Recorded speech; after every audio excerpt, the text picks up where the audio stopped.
Y Gioconda se define como una socióloga feminista, y Gioconda tiene su doctorado de la Universidad de Columbia. Mm, eh, Fue profesora de Flaxo, Ecuador, desde 1998, y en este momento es la directora de Flaxo Ecuador. Gioconda ha dedicado su mirada investigativa principalmente a mirar los efectos que tiene la globalización sobre las desigualdades sociales, y para trabajar este tema se ha enfocado principalmente en analizar las migraciones, especialmente de la región andina, y mirar estas migraciones. Lo ha hecho principalmente migración de mujeres o migraciones de indígenas, tanto a Estados Unidos como a Europa. También quisiera mencionar que Gioconda acaba de terminar un libro en el que plantea las consecuencias del retorno forzado a los migrantes ecuatorianos y los efectos que esto tiene sobre el género y sobre la vida de quienes retornan a las comunidades, y entrando mucho en el marco de los regímenes globales que se están establecidos de control de las migraciones. Gioconda ha sido una investigadora incansable de la región, con un récord realmente muy, muy importante, y en esto eh, quiero mencionar que ha sido invitada por grupos de investigación muy importantes que no voy a mencionar aquí, tanto de Toronto en Canadá como de Hamburgo en Alemania y también en Berlín. Ella ha sido participante muy fuerte de estos grupos de investigación. Por otro lado, Gioconda fue vicepresidenta y también presidenta de la Asociación de Estudios Latinoamericanos que conocemos como LASA.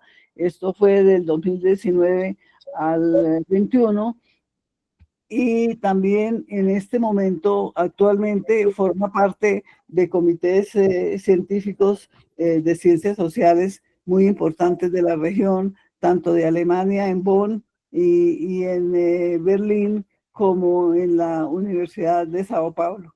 Y ahora voy a plantear el récord de Rocío, que eh, también es un récord muy, muy importante, ecuatoriana, que se define como activista feminista, y Rocío también es socióloga, también con fuerte entrenamiento en antropología, y tiene diplomados sobre derechos humanos y sociedad, y también diplomado en género, sociedad y política.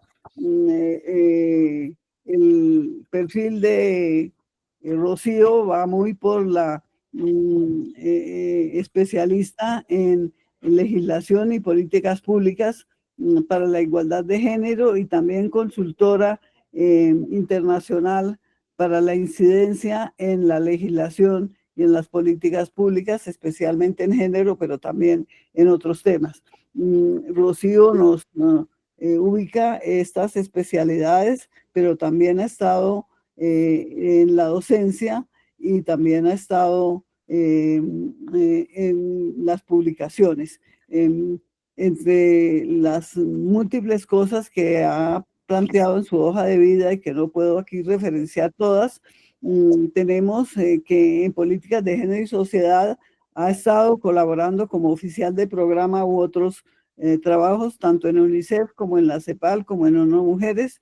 En cuanto a la función pública, tiene un récord muy importante, y su último cargo es en la HIS, que es la programa de los alemanes, donde ha estado desde 1900, el 2021 al 2025, o sea, que actualmente tiene relaciones con ellos.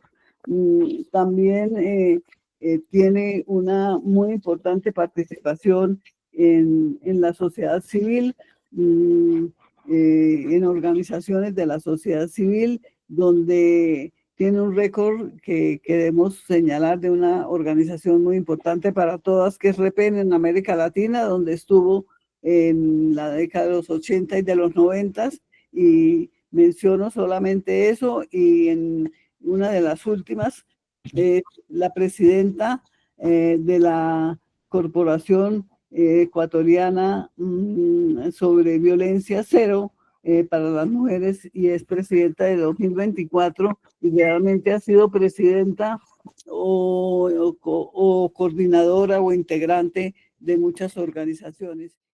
Bueno, muchísimas gracias, Magdalena. Muchas gracias a todas las compañeras por esta invitación. Es un honor para mí compartir este espacio con Rocío. Y además compartir, está muy abierta a todas las preguntas y interrogantes que tengan todas las compañeras para seguir en este diálogo tan importante en la coyuntura actual sobre democracia y sobre los aportes de los feminismos. Quería empezar comentándoles que con Rocío nos reunimos para precisamente estructurar un poco esta presentación, y al comienzo nuestra conversación fue pues extremadamente negativa y preocupante sobre la coyuntura actual.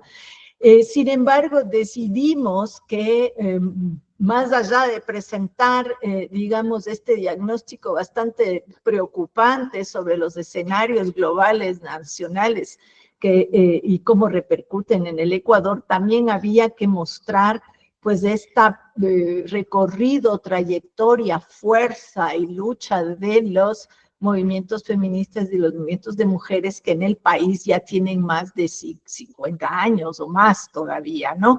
Entonces, simplemente vamos a dividir la presentación en dos secciones.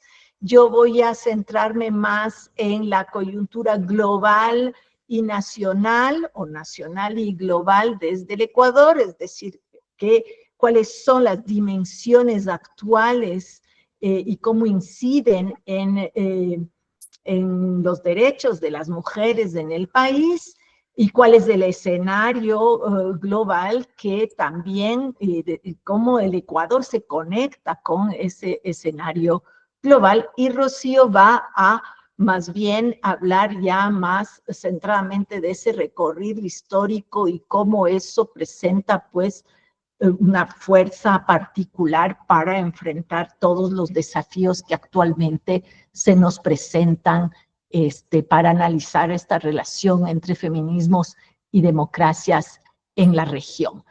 Bueno, les decía que la estructura de la presentación la habíamos pensado como primero arrancar con un contexto nacional y global, y luego Rocío va a retomar pues los dos segundos aspectos respecto ya más a las luchas feministas de las mujeres en el Ecuador y el momento actual.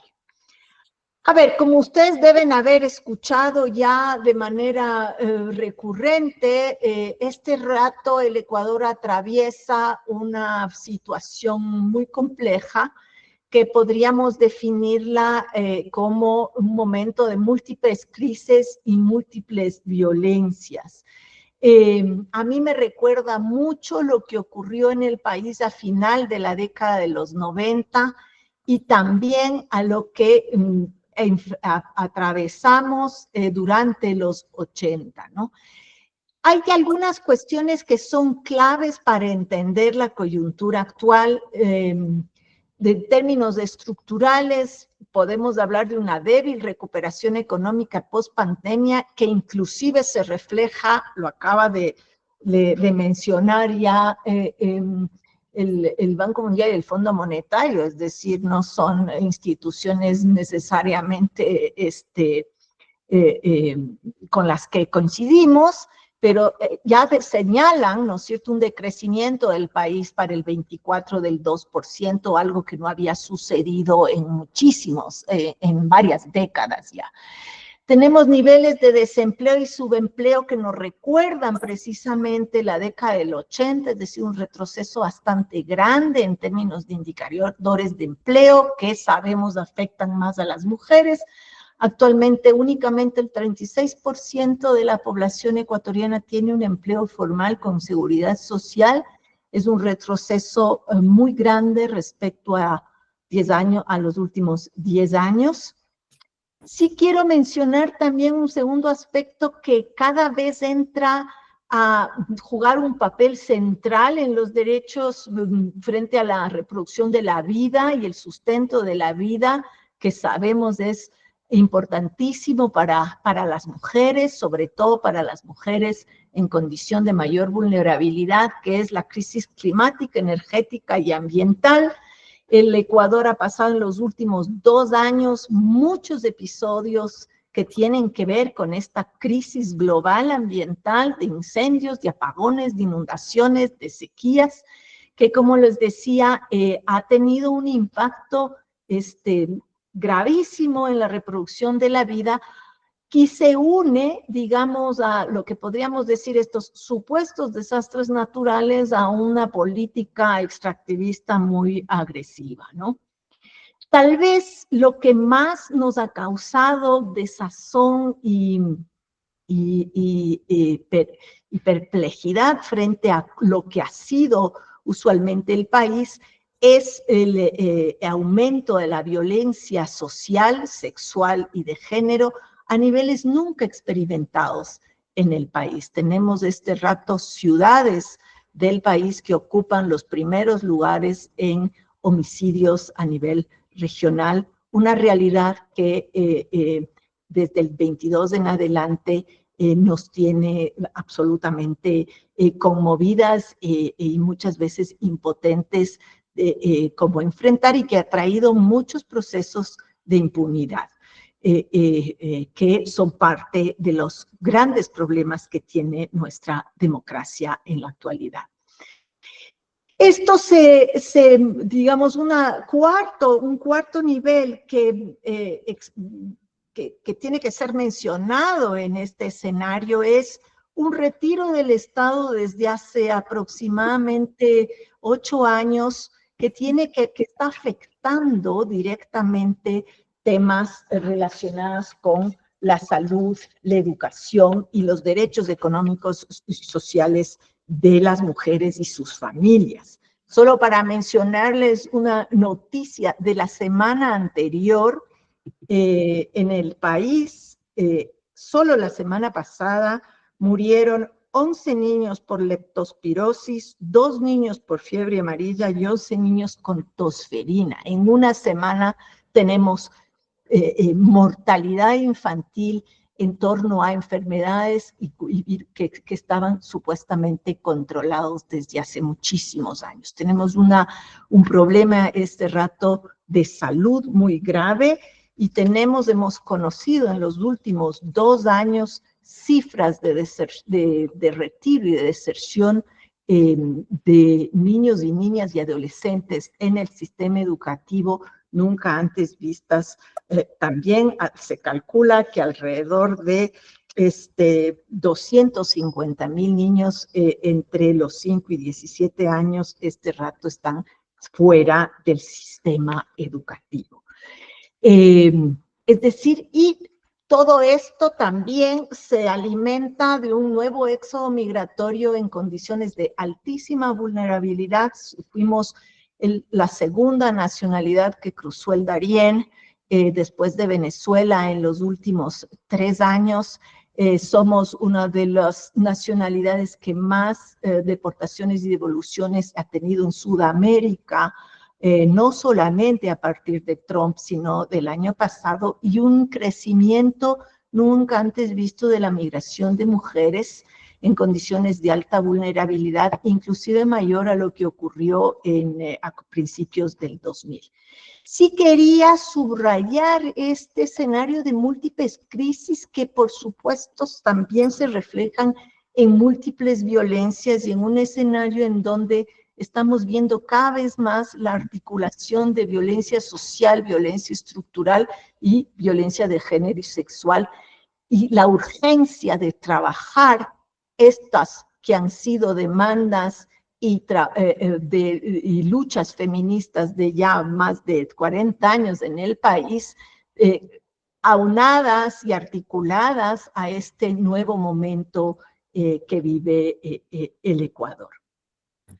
¿Cómo se relaciona todo esto en términos de avances, retrocesos, consolidación o debilitamiento de la democracia y la política en el país? Pues de manera muy alarmante, ¿no? Existe un debilitamiento a lo largo de los últimos años de la institucionalidad de género y sobre todo de todos los avances que se han logrado de alguna manera a lo largo también de estos 40 años, producto de la lucha de las mujeres, entre otras, de los instrumentos de aplicación de derechos humanos, de defensa de los derechos humanos en general y en particular la aparición de estas nuevas, digamos, violencias y violaciones a los derechos humanos que tienen que ver con la vida y con la sobrevivencia, es decir, tienen que ver con el derecho a la vida tal cual, en su forma más flagrante, ¿no? Esto se combina en los últimos 2 años, y lo acabamos de vivir en nuestra última campaña política, de una polarización muy fuerte en el país. De los 16 candidatos que se presentaron en primera vuelta en las últimas elecciones, 2 candidatos llegaron a la segunda vuelta y concentraron el 90% de la votación. Es decir, prácticamente ya en primera vuelta se polarizó en torno a 2 agendas que tenían muchas diferencias en relación tal vez al rol que puede jugar el Estado frente a estas múltiples crisis, pero que llama la atención cómo ninguna de las 2 posiciones tuvieron planteamientos claros en relación a la agenda feminista. Pudimos observar más bien una ausencia de la agenda feminista, tanto en una candidatura como en la otra, y que llamó la atención del Movimiento Nacional de Mujeres, que al final de la segunda campaña presentó una agenda muy clara hacia los 2 candidatos en esta coyuntura actual.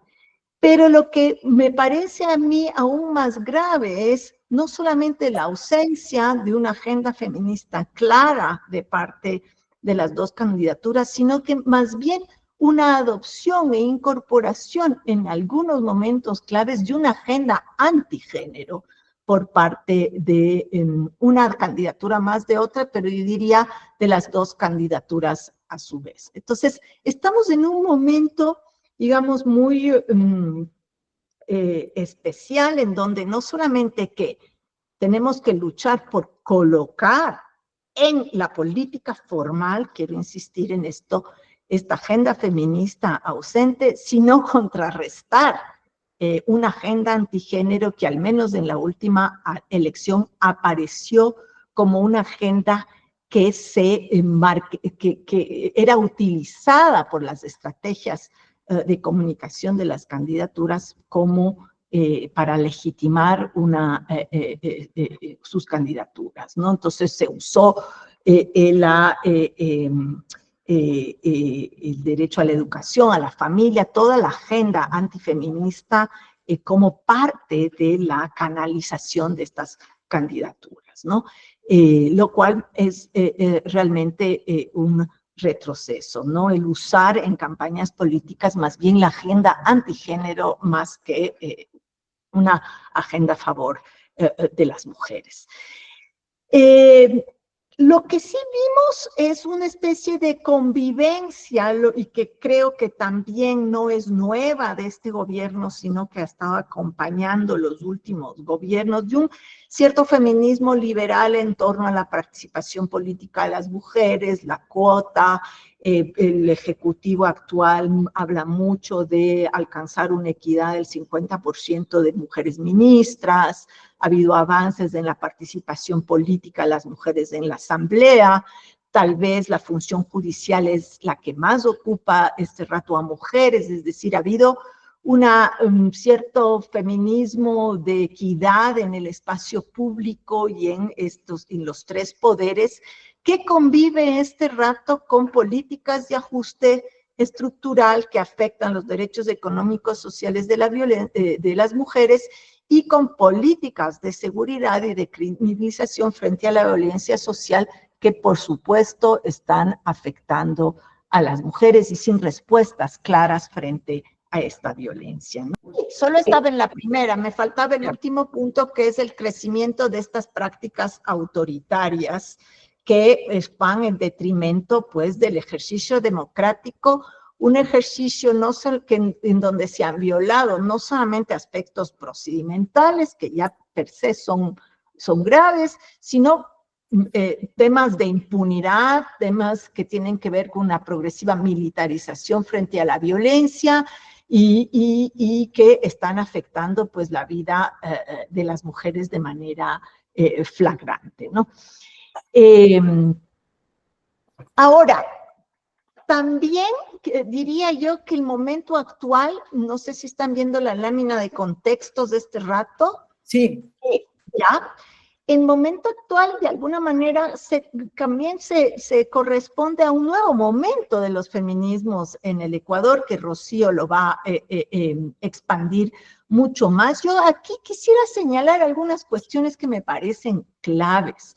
Lo que he llamado un poco estos cambios en el sentido común de ser feminista, ¿no? Cuando yo miramos los años 80, los años 70, ser feminista era una cuestión casi del margen, de la periferia, que trataba de luchar por nuevos significados. Creo que al momento ser feminista en el país significa muchas cosas y está bastante más legitimado y alude a un sentido común mucho más amplio, mucho más masificado, en donde están personas de distintas generaciones en pie de lucha frente a la violación de sus derechos. Entonces, todo eso se corresponde a una activación muy fuerte de la calle y de la sociedad civil y de las organizaciones, pero, repito, con poca permeabilidad en el escenario nacional, aunque sí con algunos crecientes logros a nivel local o a nivel de otras instancias de gobierno, que también Rocío las va a desarrollar mucho más, ¿no? Es innegable el avance en derechos formales desde hace 30 años, que han tenido cierto desarrollo a lo largo de este periodo, pero que actualmente yo diría se encuentran bastante frenados, pero están ahí, ¿no es cierto? Creo que uno de los cambios fundamentales que tiene que ver con el cambio de este sentido común de ser feminista en el país es la alianza y participación, y no solo participación, sino liderazgo de agendas más comunes dentro de los movimientos sociales. Es decir, hay perspectivas feministas muy fuertes y de compañeras campesinas, compañeras en las luchas antiextractivas en el país, en las luchas ambientales, una presencia muy fuerte de los feminismos en las protestas sociales nacionales. Tuvimos 2 protestas nacionales muy importantes en el 19 y en el 22. Hay una revitalización de planteamientos feministas en el movimiento obrero, que era algo que no había aparecido con fuerza en los feminismos desde hace muchos años. Y hay, por supuesto, una renovación generacional, como todos ustedes lo saben, en toda América Latina, también en Ecuador, que ha fortalecido muchísimo esa presencia en la diversidad y los pluralismos que caracterizan a los feminismos en toda la región. Tenemos también una evolución muy importante de la presencia feminista en la academia. Hasta hace 30 años, Flaxo era prácticamente uno de los pocos espacios académicos que tenían programas de género o feministas en la academia.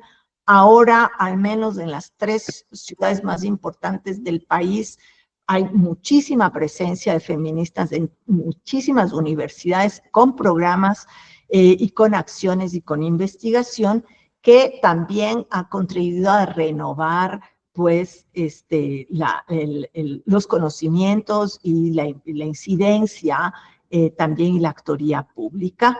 Pero como en todo lado, en toda la región, este contexto de fortalecimiento ha venido con una arremetida muy fuerte de movimientos conservadores que, por ejemplo, están muy presentes en la política pública en estos ámbitos que están tan deteriorados en el país como la educación y la salud, y no solamente en torno a los temas que sabemos son muy fuertemente combatidos por distintos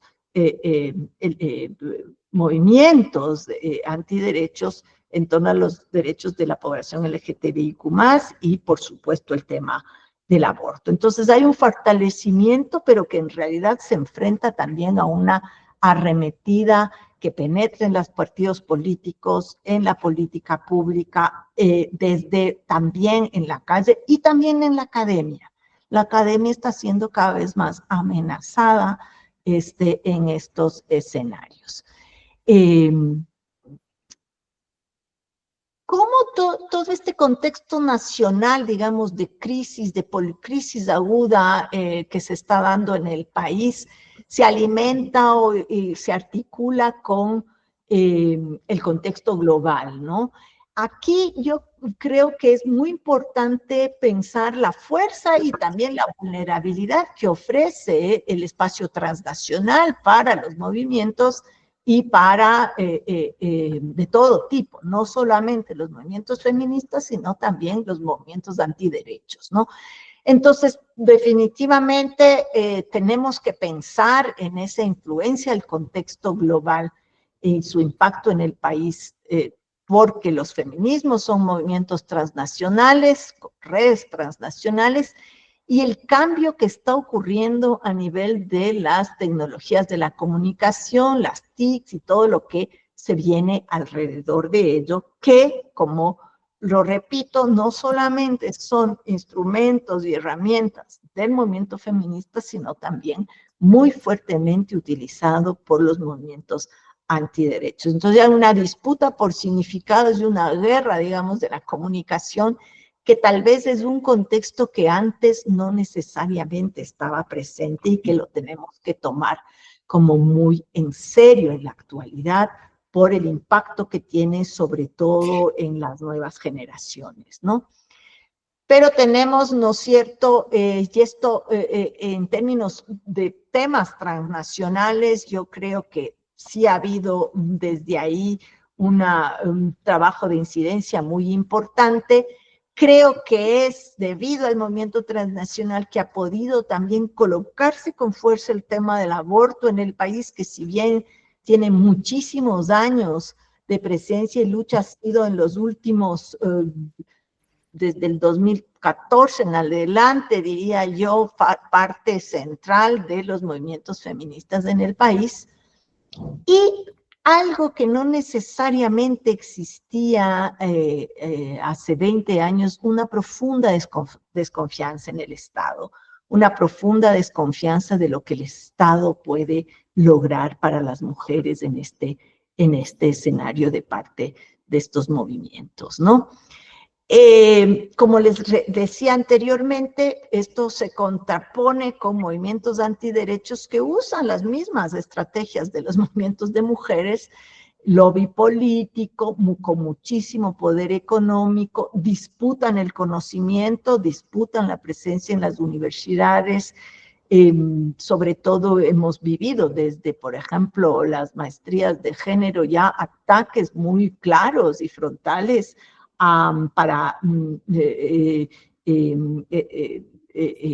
contra los estudios de géneros en redes más que en otros espacios, y también disputan pues los significados y las creencias de la gente a través de la cultura popular, ¿no? A diferencia de algunos planteamientos en torno a los movimientos antigéneros como movimientos que sobre todo están en la cultura popular, lo que vemos, al menos en el Ecuador, que ha aparecido con más fuerte, es esta disputa por el conocimiento, ¿no? También el conocimiento formal, que es extremadamente preocupante pues para las universidades, ¿no? Esto quiero decir que un poco la agenda que se vino en el 25 con Trump y toda su arremetida, ¿no es cierto?, de la agenda anti-woke, de la agenda anti-inclusión, equidad y diversidad, no es tan nueva, digamos, y creo que lo tenemos que ver así, pero obviamente este rato está siendo legitimada por la mayor potencia del mundo, que además tiene en el actual gobierno pues un aliado, ¿no?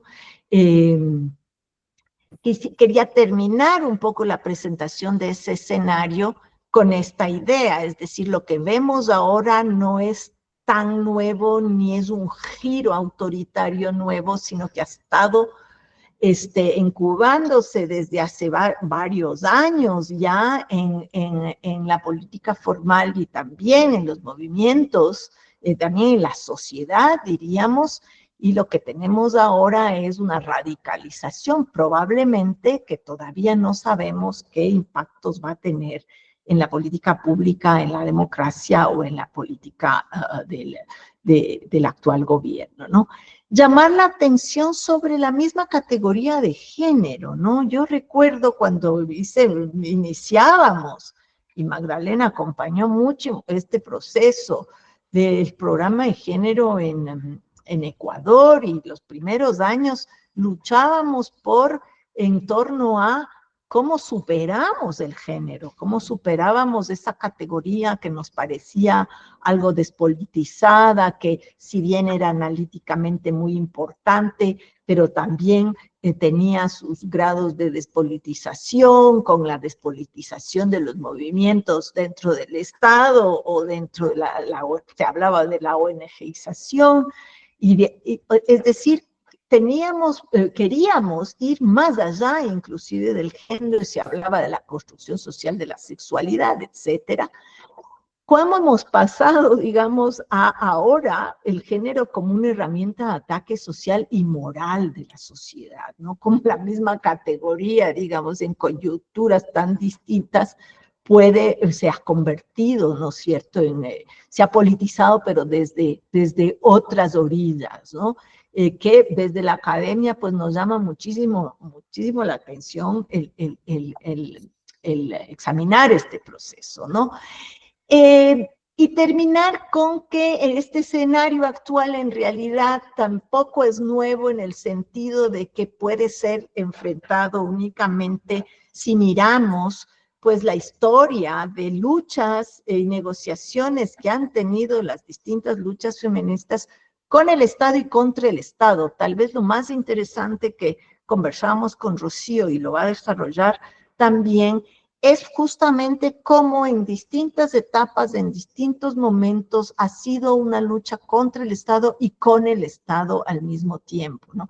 Que no es una característica solo del movimiento de mujeres, que es una característica, por ejemplo, del movimiento indígena en el país, con realidades territoriales y locales muy diversas que tienen que ser muy claramente analizadas a la hora de pensar esta relación con la democracia, qué significa la democracia para distintos territorios, para distintas actorías, para distintas comunidades, para los clivajes rurales urbanos, para los clivajes intergeneracionales y para cómo entenderlo desde una perspectiva interseccional. Con esto yo quiero terminar este escenario, digamos, global y nacional, y quería terminarlo con esta foto del Encuentro Feminista de Vallenita de 1986, una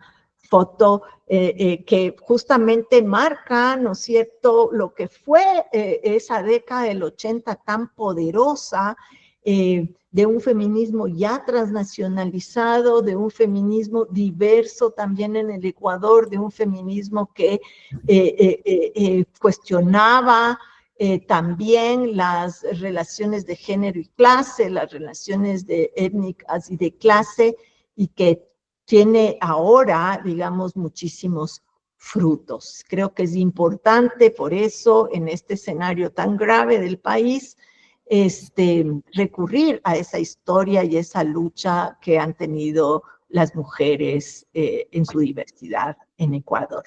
Lo dejo ahí para que Rocío me tome la posta. Muchas gracias. Muchísimas gracias, querida Gioconda. Gracias por este compartir.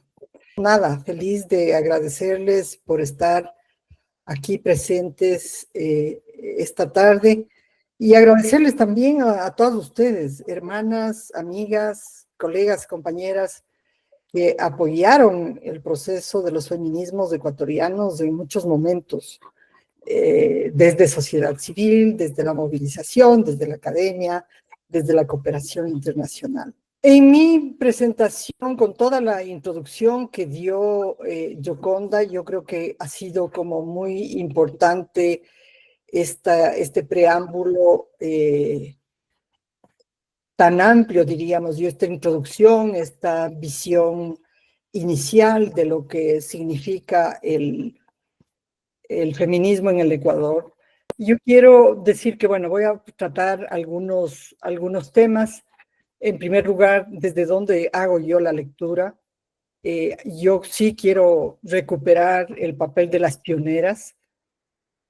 También quiero hablar de la legislación y de la institucionalidad, que creo que ha sido una carta por la que nos hemos jugado, de los principales avances que hemos tenido, de la caracterización de los feminismos en Ecuador, de los impactos principales, pero también de los desafíos. Yo decía que recogiendo las ideas, las prácticas o de las figuras que en la historia hicieron este andar de las feministas y del feminismo, de los feminismos ecuatorianos, ¿no?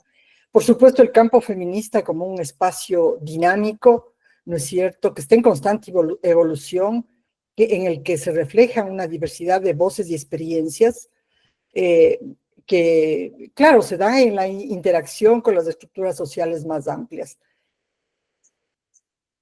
Y el hecho de que el feminismo ha pasado de ser un movimiento de resistencia desde afuera del sistema a ser una fuerza política que opera desde adentro. Y aquí uso estas dos categorías, tanto de Sonia Álvarez, campo feminista, y viendo el maravilloso análisis que hace Vicky Guzmán del movimiento feminista en Chile en un periodo muy concreto.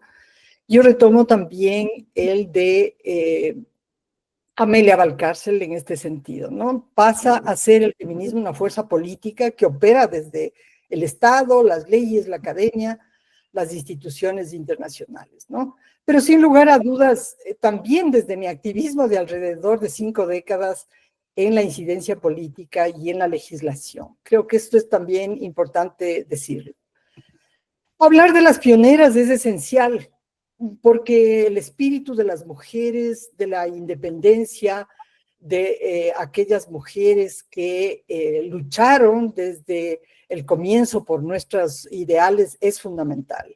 Las coronelas, la Manuela Sáenz, la Manuela Cañizares, las 3 Manuelas, Rosa Zárate y Manuela León, son parte de la lucha esencial en la época de la independencia.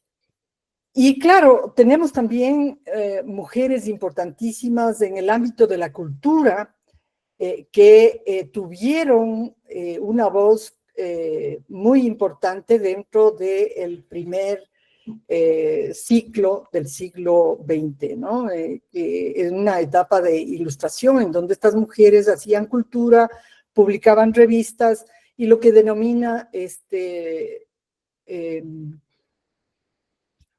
una de las autoras que hace el seguimiento de lo que pasa con estos feminismos, el reclamo de la voz, ¿no es cierto? Ana María Getchell habla de eso precisamente, de cómo esas poetas y escritoras usaron toda esta fuerza importantísima, ¿no? Pero también eso se entrecruza con la incidencia política en los sectores de las decisiones políticas. y se entrecruza con, yo diría, la valentía de una mujer como Matilde Hidalgo, que accede a la universidad en 1910 y que va y vota por primera vez en el año 24, consagrando ya el derecho al voto como una conquista muy importante, ¿no? Pasaríamos a ver qué es lo que pasa con la legislación e institucionalidad. A breves rasgos, yo tuve la tentación y de hecho hice un análisis de cuántas organizaciones, en qué décadas, y tengo una información maravillosa gracias a esta oportunidad, porque son cientos, muchas organizaciones de mujeres a lo largo de la historia. Pero también yo quería hablar de los avances en la legislación y en la institucionalidad. Y yo a lo que ha dicho Gioconda añadiría varias cuestiones importantes, ¿no es cierto? En primer lugar, el hecho de que estamos en esos avances de la legislación se producen a partir de los 90 y de los 98. Diría en particular, y luego en la Constitución del 2008. En los 90, la ley de maternidad gratuita, que fue la forma de enfrentar el tema de derechos sexuales y reproductivos, la ley 103, que fue la primera ley de violencia intrafamiliar, y posteriormente la ley de amparo laboral, que es la que desata todo el proceso precisamente de la discusión y el debate sobre participación política, cuotas y paridad. La Constitución del 98, no otras de la Constitución, ese fue el nombre del documento que hicimos en el 98 de manera conjunta, las distintas vertientes del movimiento de mujeres que concertamos la creación del modelo Estado-Sociedad Civil del Consejo Nacional de las Mujeres. Ese texto constitucional llevó a varias, digamos, a varias conquistas que están sintetizadas aquí, ¿no? Igualdad formal y no discriminación, bases importantes para el derecho a decidir, derechos sexuales y derechos reproductivos, el derecho a decidir, vida sexual sin violencia, la protección durante el embarazo y la maternidad, el derecho a la participación política sin discriminación. La batalla por la paridad aquí fue muy difícil, por las cuotas y no se diga por la paridad fue muy difícil, con unos actores ultraconservadores muy, muy complicados, como era el propio presidente de la Asamblea de esa época, Osvaldo Hurtado.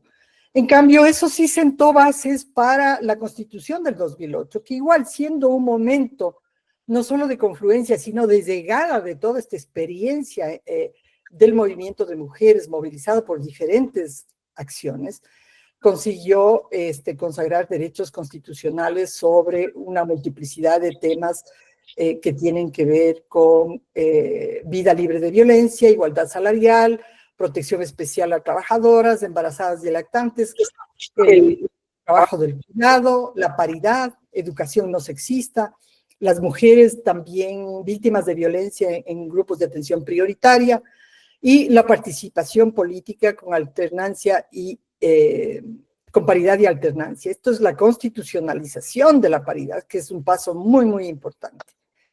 Pero también tenemos que señalar otros avances en la legislación de violencia, por ejemplo, en el Código Integral Penal que se cambia en el 2014, en donde se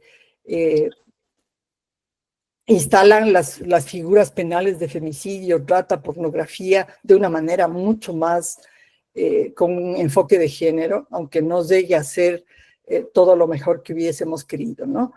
Y en el 2018, la Ley Orgánica Integral para Prevenir y Erradicar la Violencia contra las Mujeres, ¿no? Yo diría que son estos como los 3 puntos de llegada más importantes, los 3 avances en la legislación más importantes que tenemos, ¿no? Violencia de género, paridad y violencia política y mecanismos institucionales.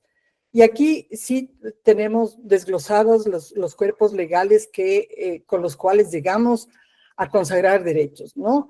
En paridad, obviamente la reforma a la ley de elecciones del 2000, y creo que la que jugó un rol importantísimo fue la reforma al Código de la Democracia en el 2020, las acciones ante el contencioso electoral para exigir la aplicación de la paridad, porque ya la presidenta del Consejo Nacional Electoral en el año 23 estaba aliada con todos los partidos políticos diciendo que es cierto que no hay condiciones para la aplicación de la paridad, nunca hay condiciones para las agendas de las mujeres, para las demandas de igualdad.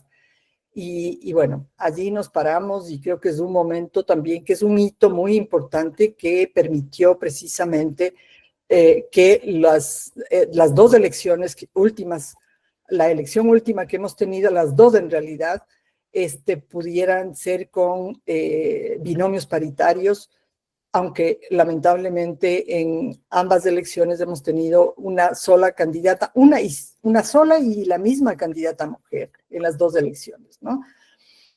En cambio, en los mecanismos institucionales sí avanzamos también legalmente y retrocedimos al mismo tiempo, porque de tener un decreto en el 97 pasamos a la constitucionalización en el 2008 de los consejos de igualdad de género, que lamentablemente le quitaron la rectoría de las políticas de igualdad y esto es realmente un revés enorme del cual no nos hemos podido reponer. También en el Código de Ordenamiento Territorial constan los temas de género y también en la ley de violencia, el Sistema Nacional de Prevención y Erradicación de la Violencia contra la Mujer. En la ley amazónica de reciente trabajo durante 3 años logramos que se ubiquen los temas de igualdad de género como elementos esenciales del desarrollo sostenible y que esto se traduzca en la obligación de la planificación amazónica precisamente para financiar desde los recursos de la renta petrolera, minera y de las hidroeléctricas, las políticas locales de igualdad y las iniciativas de las organizaciones de sociedad civil. En cuanto a la institucionalidad, tenemos todo un recorrido enorme. En 1970, en el papel, se creó el Departamento de la Mujer del Ministerio de Previsión Social y Trabajo. Eso quedó en un decreto que durmió 10 años, 11 años, cuando el retorno a la democracia en el 81, con Marta Bucaram y Jaime Roldós Aguilera, se creó la Oficina Nacional de la Mujer de facto, que fue muy importante. En el 86 se elevó a Dirección Nacional, pero solo en el 97 se crea el Consejo Nacional de las Mujeres como organismo adscrito a la Presidencia de la República y como ente rector de políticas de igualdad de género. Pero estos 10 años de trabajo en este nivel no fueron suficientes y se derribó la institucionalidad, como les decía, con la constitucionalización de los consejos de igualdad. Entró el CONAMU en una transición larguísima en la que solo en el 2014 se regularizó con la creación del Consejo Nacional para la Igualdad de Género a partir de la ley que se emitió en ese año, ¿no? Tratando de salvar la institucionalidad de género, también se creó la Subsecretaría de Prevención y Erradicación de Violencia contra la Mujer en el marco de la Secretaría de Derechos Humanos, antes Ministerio de Justicia y Derechos Humanos. Y en el noviembre del 22, como una respuesta a la presión social del movimiento de mujeres por el femicidio de María Belén Bernal, la respuesta del gobierno de Lazo fue la creación del Ministerio de la Mujer y Derechos Humanos. Esto es un membrete, porque en realidad sigue siendo la estructura de una secretaría que es digamos, un organismo de menor rango y sin presupuesto, y con un ataque muy fuerte de la derecha, de la derecha en el poder, porque ahora le vamos a tener a uno de los pupilos del AGE y de la más extrema derecha en la Asamblea Nacional y volverá a decir que el Ministerio de la Mujer no debe existir y que lo que hay que hacer es poner las políticas criminales como prioridad. Pero bueno, yo creo que es importante hablar de esos avances que ya dio unas pinceladas nuestra amiga Gioconda, y yo he tomado una linda, digamos, infografía que está en la página web de la coalición, Nacional de Mujeres, que da muestra de que todos los hitos que hemos tenido que solventar, luchar, trabajar en el derecho a decidir. No es de ahora, nos ha llevado muchísimos años y ustedes pueden ver aquí cómo caminamos en materia de políticas de salud sexual y reproductiva, cómo fuimos a la reglamentación del uso de anticonceptivos, del uso de los distintos tipos de medicamentos hasta llegar a la ley de aborto por violación en el año 2021. Proceso que actualmente sigue en litigio porque hay muchas discriminaciones y violencias en la aplicación de la ley de aborto por violación y las demandas, múltiples demandas de varias organizaciones de mujeres por aborto total, aborto libre decisión, están en curso en la Asamblea, en la Corte Constitucional, que es el recurso al cual estratégicamente estamos adhiriendo. En cuanto a la paridad, no encuentro mejor palabra que hablar de oleadas, porque la verdad es que para hacer una caracterización tan general, tenemos que decir que con el derecho al voto inaugurado en el 24, abrimos una puerta muy grande, muy importante, que ha demostrado así serlo en la lucha feminista, ¿no? A pesar de que una ley de cuotas aprobada en el 97 más se refería a una cuota en el marco de los derechos laborales de las mujeres, nos sirvió muchísimo para la reforma de la ley de elecciones del 2000 y luego para la constitucionalización de la paridad de género en la Constitución del 2008, que será seguramente uno de los temas de agenda que quiere tumbar el actual gobierno. Por todas las implicaciones que eso tiene, los temas de violencia política de género, ¿no? Aquí, ¿y cuáles son los hitos de la paridad? Los hitos muy importantes, comenzamos por la ley de cuota, 20%, la ley de elecciones del 2000, la Constitución del 98, en donde se definió paridad y equidad, la Constitución del 2008, donde se puso la paridad vertical. En el Código de la Democracia del 2009 también ya entró en la legislación electoral la paridad vertical. Y una muy importante es la reforma del 2020, donde entran paridad vertical y transversal. O sea, ya no hay discusión sobre la paridad. En este momento, digamos, al año pasado, a propósito del 25N, la Coalición Violeta, que es una coalición de organizaciones que trabajan sobre participación política y prevención de la violencia política de género, presentaron un proyecto de reformas para ir mejorando esta legislación.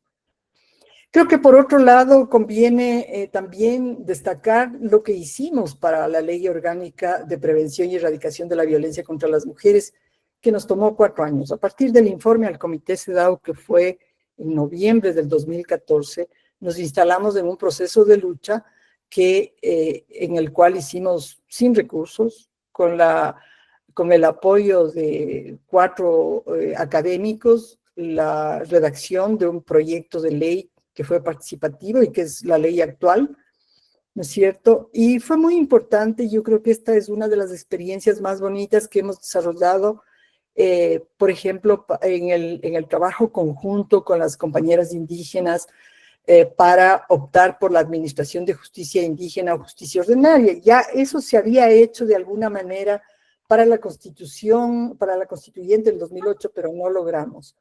Aquí se volvió a retomar ese capítulo de la ley de violencia y el capítulo del derecho a una vida libre de violencia de las niñas. Lamentablemente, como sucede con la legislación especializada de nuestros temas más álgidos, estas dos se quedaron por fuera. Creo que eso es también muy importante decirlo.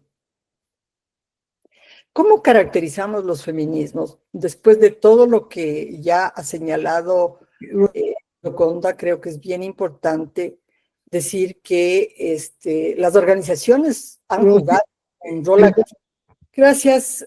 Bueno, una diversidad de actoras en la caracterización de los feminismos en Ecuador. que son mujeres de colectivos feministas, redes comunitarias, organizaciones de mujeres indígenas, afrodescendientes en todos los territorios del país, transfeministas, campesinas, estudiantes, sindicales, y que obviamente está en territorios urbanos y rurales de distintos niveles. Digamos, aquí existe la provincia, el cantón y la junta parroquial, y que a veces trabajan con las instituciones de cada uno de esos lugares, o a veces lo hacen desde la autonomía. Entonces hay una multidiversidad de actoras, hay una pluralidad de agendas, desde justicia económica y laboral, defensa del territorio, del agua, del cuerpo como espacios de soberanía, derechos sexuales y reproductivos, aborto legal, prevención y erradicación de la violencia de género como elementos esenciales, y del femicidio, por supuesto, la paridad y la democracia representativa, y el reconocimiento de las diversidades sexogenéricas en las legislaciones y políticas locales, ¿no? Obviamente que hay estrategias múltiples también que tienen que ver con incidencia, con acción directa y movilización. La movilización callejera cambió, como decía Gioconda, cambió ese sentido común. Ahora es una movilización masiva, son torrentes. Los 8M y los 25N son marchas maravillosas, lugares de encuentro intergeneracional en donde estamos todas juntas, ¿no? Por supuesto, el tema de la producción de conocimientos, ya nos decía Gioconda, pedagogías feministas y archivos y construcción de archivos de la memoria de los feminismos, ¿no es cierto? Pero aquí hay algo que a mí me gustaría subrayar de manera muy particular, es esa relación entre feminismo y movimientos sociales. Creo que una de las características de los feminismos en Ecuador es, bueno, primero en la década de los 40, clarísimo, son las mujeres comunistas, socialistas, las que están en los partidos de las izquierdas. Y luego, a partir de los 80, que se crean las secretarías de la mujer en los movimientos indígenas, vemos cómo hay una relación muy directa con los movimientos campesinos, indígenas y de resistencia antineoliberal. Y esta es una articulación que ha sido clave para ampliar las agendas de las demandas colectivas por justicia social, de género, climática, de derechos territoriales, de defensa de la biodiversidad y de la Pachamama, ¿no es cierto? Claro, en esto hay siempre, digamos, la necesidad como de volver al territorio, y esto es lo que ha ocurrido, yo diría que con énfasis durante los últimos años, antes de la pandemia, ¿no es cierto? Esta dimensión interseccional y territorial, hay un mayor trabajo de las organizaciones feministas y de mujeres en los territorios, y por supuesto, pues, el tema de la memoria histórica y los procesos que se llevan a cabo. ¿Cuáles son los impactos más importantes? Y voy redondeando, Magdalena, que son una diversidad de los impactos principales, estoy repitiendo, impactos principales, ¿no es cierto? Creo que sí hay un impacto estratégico en las agendas sociales y políticas del país, ¿no es cierto? Hay una incorporación del enfoque de género en la Constitución y en la legislación, como hemos visto. Hay un incremento de la participación y organización de las mujeres. Hay una resistencia y reajuste de los feminismos de izquierda, de los feminismos comunitarios y de base. Es toda una línea de trabajo y de debate, de diálogo permanente que se activa y se reactiva según las coyunturas, diría yo. Hay, sin lugar a dudas, un impacto directo en los avances en derechos reproductivos, en la creación de este sentido común en donde el derecho a decidir toma lugar. Ya la gente opina de manera distinta sobre el derecho al aborto, aunque sigue siendo manejado con categorías morales, o se quiere retroceder a este marianismo y a la religiosidad, pues hay el impulso de mantenerlo como un tema en el ámbito de los derechos. Y por cierto que hay un fortalecimiento de las luchas interseccionales y multidimensionales, ¿no es cierto?, que está presente. Creo que todas nosotras, de todas las organizaciones múltiples y diversas, tenemos una interrelación muy activa con los distintos espacios regionales e internacionales del movimiento feminista, y eso también es algo muy importante porque podemos aportar de ida, pero recibir mucho de vuelta también en el ámbito de la coordinación. Finalmente, decir que los desafíos que tenemos son grandes, son enormes. Enfrentar la ultraderecha conservadora en una estructura tan cerrada como la que existe actualmente, ¿no es cierto?, nos implica transformaciones profundas de las instituciones y las estructuras de poder, y este es como, digamos, uno de los, digamos, cuellos de botella. Los avances legislativos no pueden garantizar los cambios sustantivos de las prácticas institucionales, ni en la distribución o redistribución real del poder. Necesitamos, en segundo lugar, superar las limitaciones del feminismo institucional y de las reformas parciales. O sea, allí hay cambios profundos que tenemos que hacer.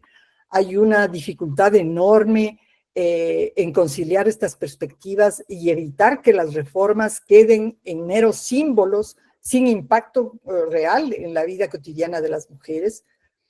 Necesitamos ampliar y profundizar la participación de las mujeres en los espacios de decisión.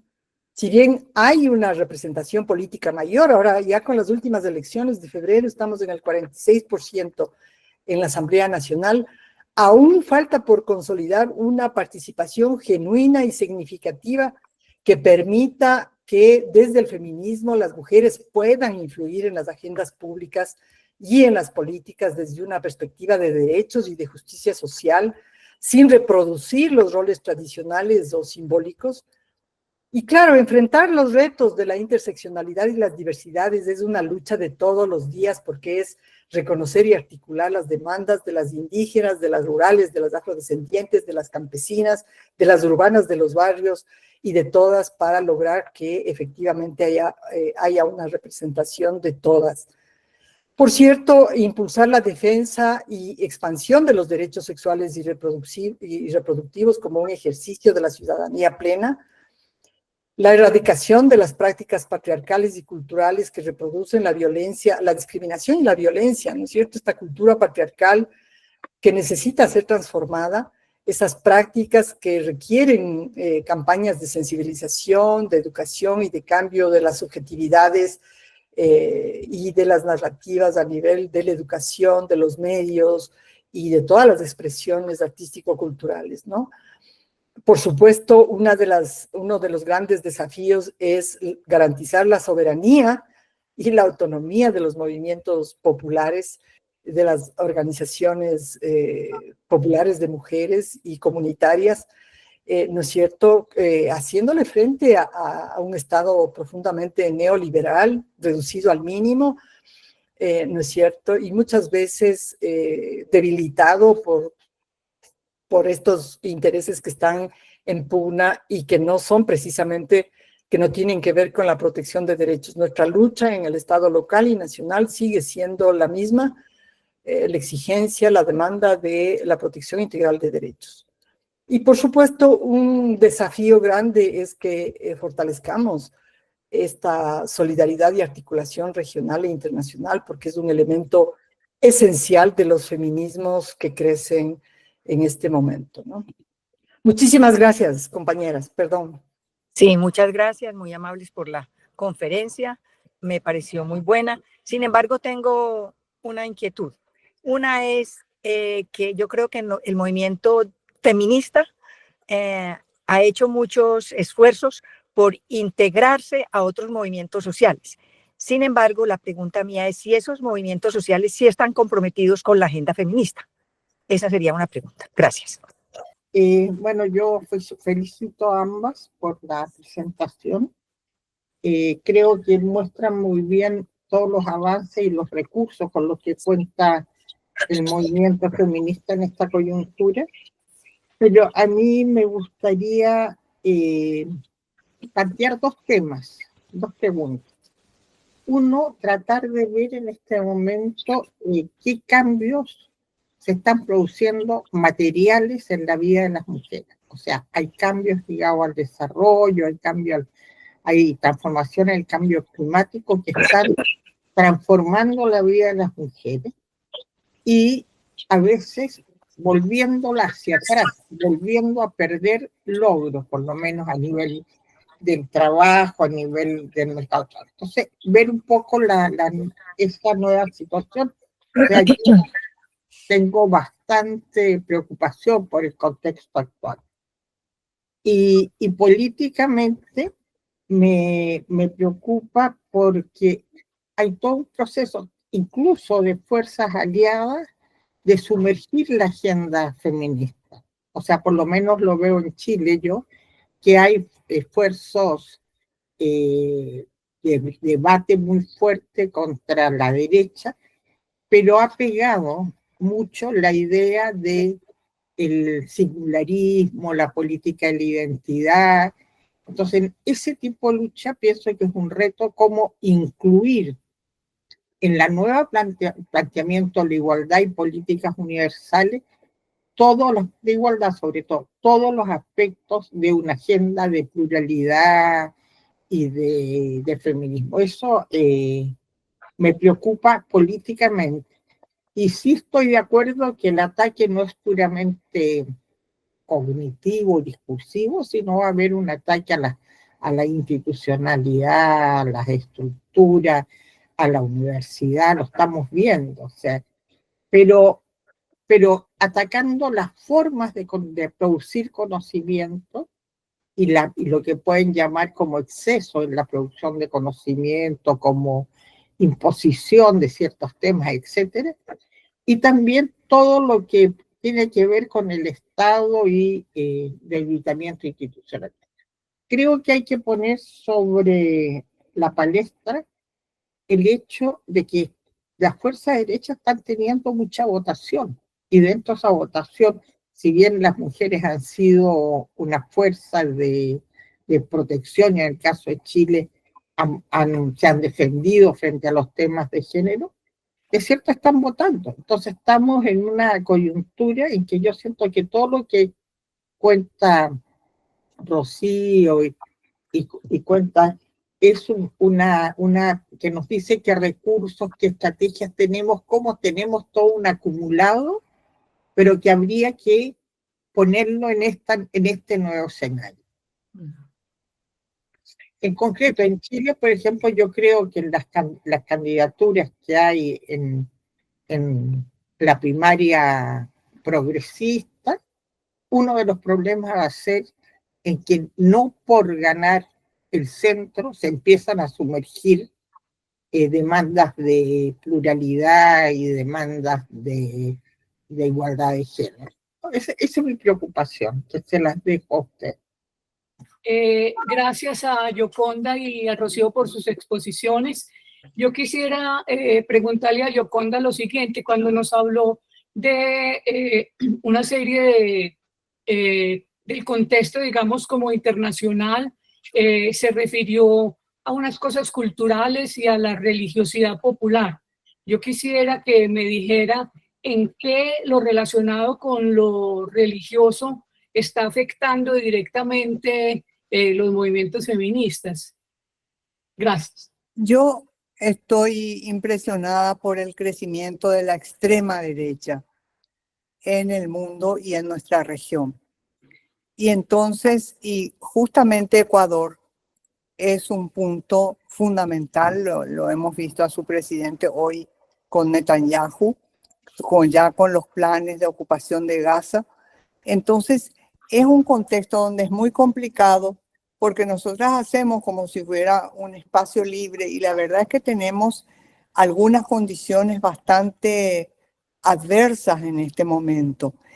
Y además de eso, nosotras, las feministas de América del Sur, diría yo, tenemos un concepto amplio, apoyamos a toda la diversidad en realidad, pero no es así todo el feminismo. Siento que hay hay diversas concepciones muy fuertes y algunas muy fuertes, anti-trans, en el movimiento feminista internacional. No es el caso de América del Sur, pero por lo menos no le veo a Clara diciendo, Aileen, qué ilusa sos. Pero digo, no, estamos en una situación en la que de verdad este espacio nuestro es un espacio de debate, de cosas real y democrático, ¿no? Y nos importa la democracia y nos importan las luchas sociales, etcétera, pero me da la impresión de que no es así en todos lados. Eso. Hola, hola compañeras, una maravilla estar aquí con Gioconda y con Rocío. Procesos históricos en nuestro país. Ya Lain y las compañeras han puesto algunas interrogantes. Yo quería preguntarles más bien, aparte de las brillantes exposiciones y lo que vivimos, es cierto que tenemos muchas manifestaciones de mujeres diversas, presentes en las marchas y en otros espacios, pero no tengo claro que haya uno o dos puntos en común entre las diversidades. Igual, ¿no es cierto? Ya, ustedes me conocen, ¿no? Y que soy también como cuestionadora de toda ¿cómo será? La democracia representativa. Entonces tenemos retrocesos graves, brutales, violencias, uno de los países que más crecen violencias y demás. Si logramos un porcentaje de mujeres en los puestos de poder, ¿a qué sueños, a qué posibilidades de igualdades, de democracias reales representa? Porque sabemos que con las ultraderechas también están las mujeres. Gracias, gracias, no les quito tiempo. Si dentro de la diversidad de actoras del movimiento feminista en el momento actual y frente a la coyuntura de las múltiples crisis, ustedes pudieran ahondar un poquito algo más en una reflexión sobre el feminismo joven, la relación de todos estos procesos, cómo se vive, cómo lo vive, en qué está, qué nos pueden contar del feminismo joven en relación con pues todas las actoras del feminismo. Lo hago porque esto lo hemos tratado de profundizar, de sacar a flote en los diferentes países y sería bueno que ustedes nos ilustraran. A ver, muchísimas gracias por las preguntas. A ver, voy a empezar por la pregunta de Vicky sobre materialidad y sobre el impacto que todas estas crisis están teniendo sobre la materialidad, ¿no es cierto?, sobre de las mujeres. Es decir, si estás hablando de estos grandes, este deterioro enorme del mercado laboral en los últimos 5 años, estamos hablando de un empobrecimiento muy fuerte de las mujeres, de los hogares, donde las mujeres son liderados por mujeres, y de todas las estrategias de emprendimientos, de microemprendimientos que están de la sobrevivencia, que están absolutamente deterioradas. Hay un gran deterioro de la vida material de las mujeres actualmente, que está agravada por la violencia, o sea, con hijos e hijas adolescentes que están siendo reclutados por bandas criminales, que están siendo criminalizadas por el Estado, y que estamos ya a niveles de organización de organizaciones de mujeres en torno a desapariciones. Es decir, es como, si quieres, es una materialidad articulada a niveles de violencia muy fuertes y sin muchos mecanismos de sostenimiento ni de redes de apoyo, y políticas del Estado que se han retirado, se han retirado de la protección social desde el 18 en adelante, ¿no? Entonces, yo a ratos pienso en los años 80, en lo que vivimos, de las fuentes del neoliberalismo de los años 80, me recuerda mucho a lo que estamos viviendo, combinado con violencia y asesinatos. Entonces es una situación de altísima vulnerabilidad para los hogares y las mujeres empobrecidas, de las ciudades, diría inclusive mayor, que del campo. Eso es interesante, o sea, la violencia y el empobrecimiento de las mujeres y de los hogares encabezados por mujeres en las ciudades ha sido muy importante en los últimos 4 años, que es algo que inclusive está rompiendo con los clivajes clásicos de pobreza en el país, ¿no? Y de desigualdades.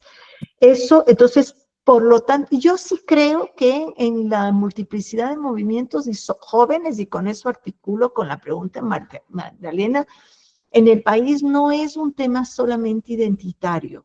Yo creo que sí hay un compromiso con la materialidad, con el empobrecimiento, con la desigualdad, y cómo esta desigualdad está cada vez más articulada con violencia, ¿no? Con violencia estructural. Yo sí tengo fe en los feminismos jóvenes, en todos, digamos, no hay solamente una lucha identitaria ahí, yo creo que hay claramente una lucha por la materialidad también, lo que hay es mucha desilusión, lo mencioné, frente al Estado. Entonces es una lucha en la calle, es una lucha con los movimientos anti-extractivistas, con los movimientos ecologistas, con otro tipo de articulaciones. De este rato hay una movilización fuerte en torno a derechos humanos, contra la violencia estructural, etcétera, ¿no? Entonces yo creo que los movimientos sociales, cierto es, sí nos acercan, yo diría, sobre todo en términos de las jóvenes. Hay un gran cambio, por ejemplo, en el movimiento ecologista hace 20 años no se tomaba en cuenta para nada los temas de las mujeres. Ahora hay gran parte de ese movimiento, sobre todo de jóvenes, se define como feminista, ¿no? Y está atento a las luchas feministas también. No todo el mundo, pero yo diría que ahí sí hay un posicionamiento, ¿no? Dentro del movimiento indígena hay grandes, digamos, amplios posicionamientos de indígenas feministas, y lo mismo dentro del movimiento afro, ¿no? De los pueblos afros también hay posicionamientos claros de feminismos afros que están trabajando dentro de sus movimientos y hacia afuera. Si ya no es tan fácil ignorar, y no lo han hecho, ¿no? Entonces sí me parece que sí hay una penetración de los movimientos sociales, no solamente parte de las feministas, sino que hay feministas, ecologistas, afros, indígenas, comunitarias, urbanas, etcétera, que sí articulan los temas de clase con mucha fuerza, ¿no? Eso me parece que es interesante en el caso ecuatoriano, desde los feminismos populares, que son también importantes. Entonces, identidad y materialidad, yo sí sí creo que hay una conciencia de esta policrisis, ¿no? No solo es un tema de identidad o de diversidad, que creo que es importante. Lo de la votación de la derecha, eso me parece extremadamente importante. Solo les dejo 2 datos. Hay una brecha importante entre la votación femenina y masculina en la última elección. Mucho más mujeres que hombres votaron por el actual presidente. Es decir, hay un voto para la derecha de parte de las mujeres. Solo les dejo ahí como un tema pendiente que tenemos que explicar. Gioconda nos cuenta. Candidata mujer. Lo dejo ahí para que no quitar tiempo para Rocío. Pero hay muchísimas otras cosas que podemos seguir conversando en otro momento. Sí, bueno, yo creo que hay como 2 cosas que me gustaría señalar. Primero que, sin lugar a dudas, y esto voy a varias de las preguntas hechas por las participantes, ¿no es cierto? Empezando por la pregunta del INE sobre las condiciones adversas. A pesar de conocer y estar conscientes de las condiciones adversas, los procesos de fragmentación del movimiento feminista, de los feminismos plurales, es fuerte, es un fenómeno que caracteriza no solo al movimiento feminista, sino al conjunto de movimientos sociales en Ecuador. Y que, digamos, el reclamo es armemos un movimiento consolidado este rato mismo, frente al nuevo gobierno, frente a la nueva perspectiva. Estamos hablando de si en realidad vamos a lograr, a partir de esa agenda mínima, después del análisis de lo que fue Beijing y los 30 años de todos estos logros, yo digo de baja intensidad, porque lo que logramos en legislación e institucionalidad pública es muy volátil, es de muy baja intensidad, pero que lo tenemos allí y sobre lo cual estamos luchando. Entonces, quiero decir, en primer lugar, que allí el tema de la fragmentación es un fenómeno cultural de la política, de los movimientos sociales, que no se va a superar con puras voluntades, que a veces no se mueve, ni en estas condiciones extremas que tenemos de desapariciones forzadas, ni de violaciones de derechos humanos, ni de pobreza. O sea, hay unas reacciones que son esporádicas, y eso quizás es lo que caracteriza. Nosotras tenemos como característica una acción feminista que siempre se logra conjugar en las emergencias, en las urgencias. Y esto tenemos que decir, yo voy a retomar esta idea de dónde surgen las organizaciones, las redes de mujeres, las coaliciones de mujeres, de una respuesta ante las emergencias. Y unas se quedan instaladas de más largo plazo y otras no. Son absolutamente puntuales, esporádicas y coyunturales.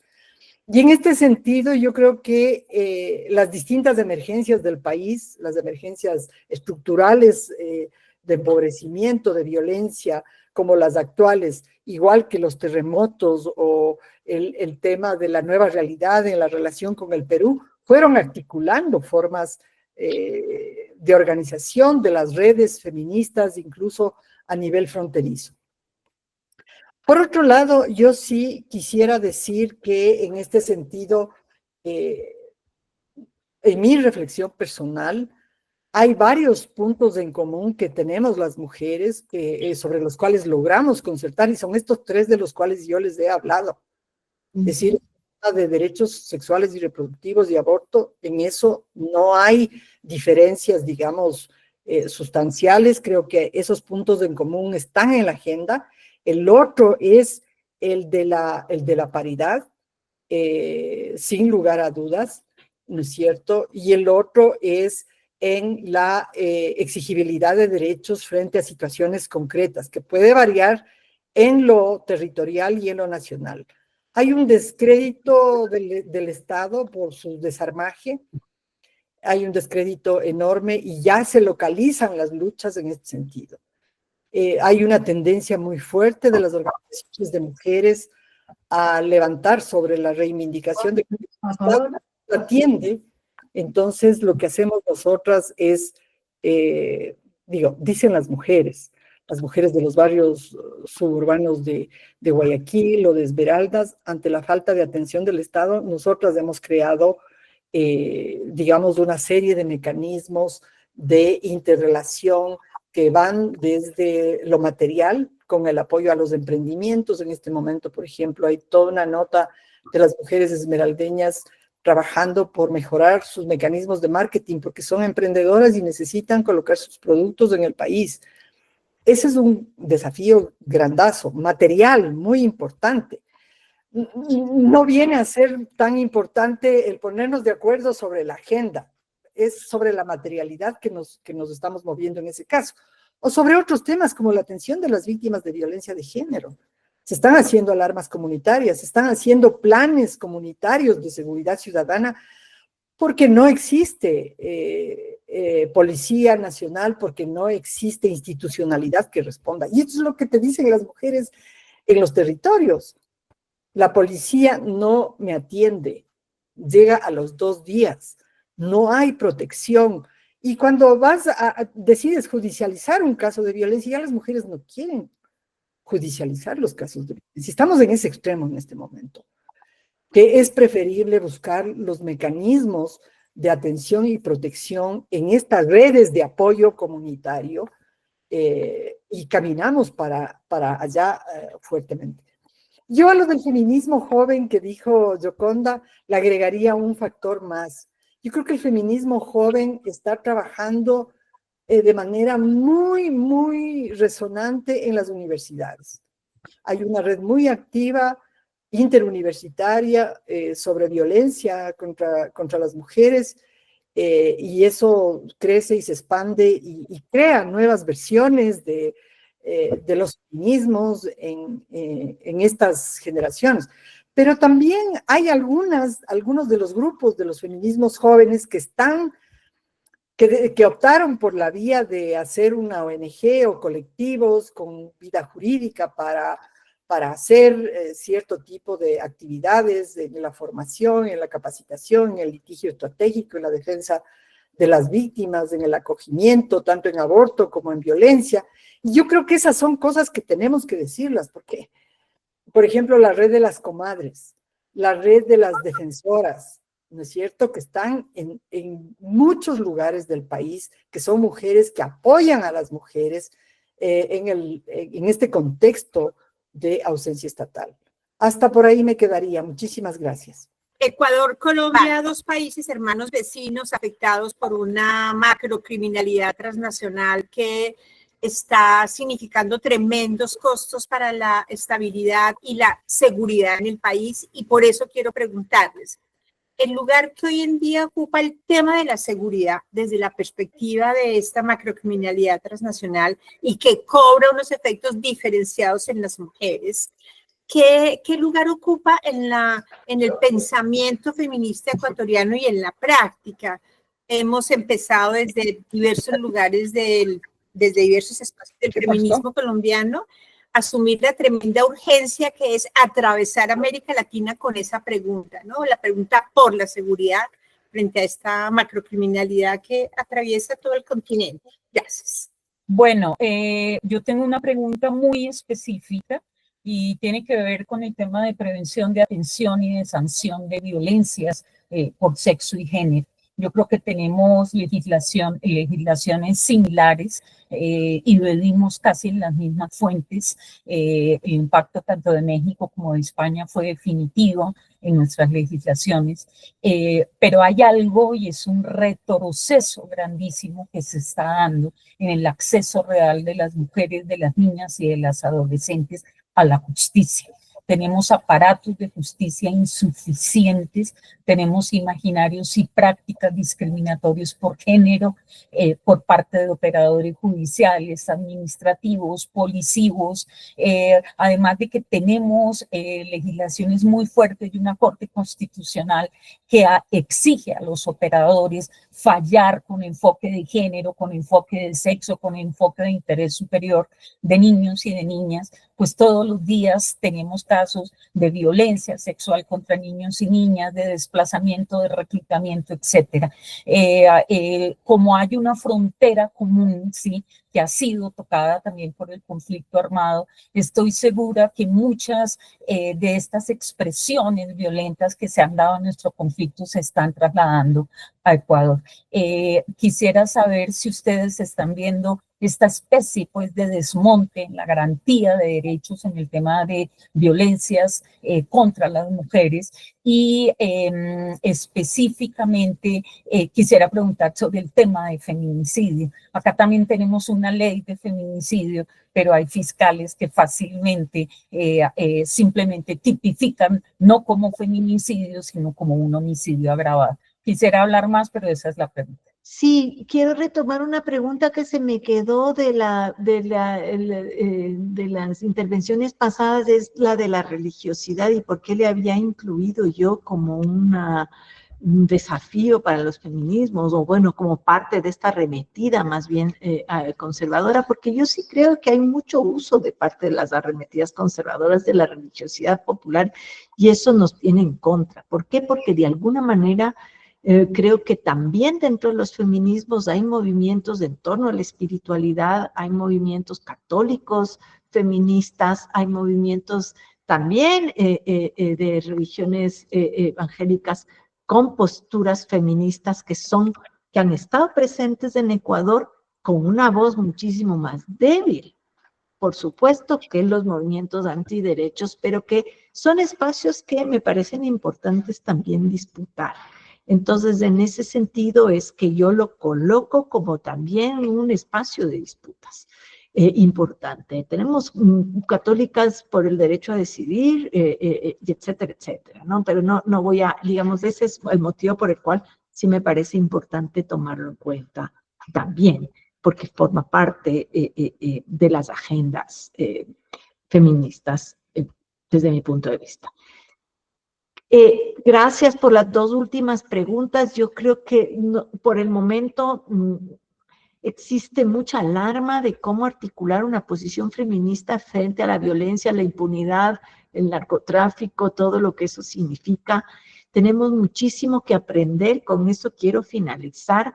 Creo que una de las urgencias para Ecuador es hermanarnos con Colombia, con Guatemala, con México, con Centroamérica, con estos contextos tan duros y adversos para la vida de las mujeres, para los feminicidios, para lo que significan estas crisis de violencia y de inseguridad muy fuertes, para aprender, porque yo diría que por el momento es la perplejidad, la sobrevivencia, la organización comunitaria, el tejido social para enfrentar el reclutamiento de los adolescentes en los barrios populares, la organización comunitaria para detener la impunidad también del Estado frente a ciertas crisis, ¿no?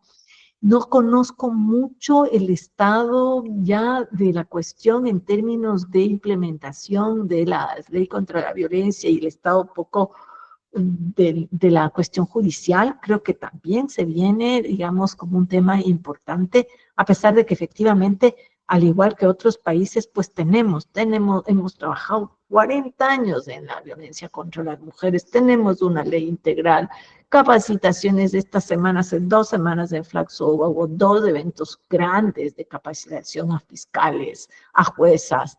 Es decir, eso no ha parado, ¿no? Y sin embargo, pues habría que ver los resultados. Ahí le dejo. Muchísimas gracias, Magdalena.